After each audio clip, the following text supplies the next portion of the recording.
Hello everyone, welcome back to the channel. In this video I'm going to walk you through how to use Xbox iCloud gaming on any device. So Xbox Cloud Gaming lets you play Xbox games without a console using just an internet connection. So here's the step: check what you need. So if you want to check what you need, here are the list of what you need to check before you can play the Xbox gaming play on any device.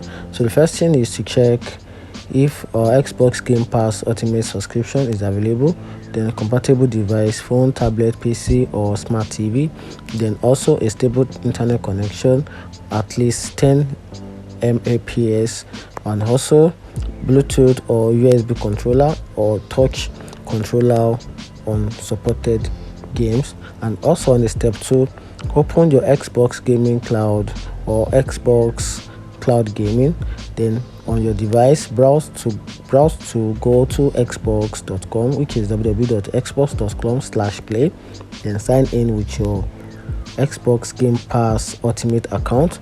Then on the step 3, choose and play a game. So browse the Game Pass library, then select a cloud compatible games, then tap play. No downloads needed, just to play. Then now you can now play Xbox games on any device of your choice. So that's it. If you find this video helpful, turn on the notification button and follow for more. Thank you.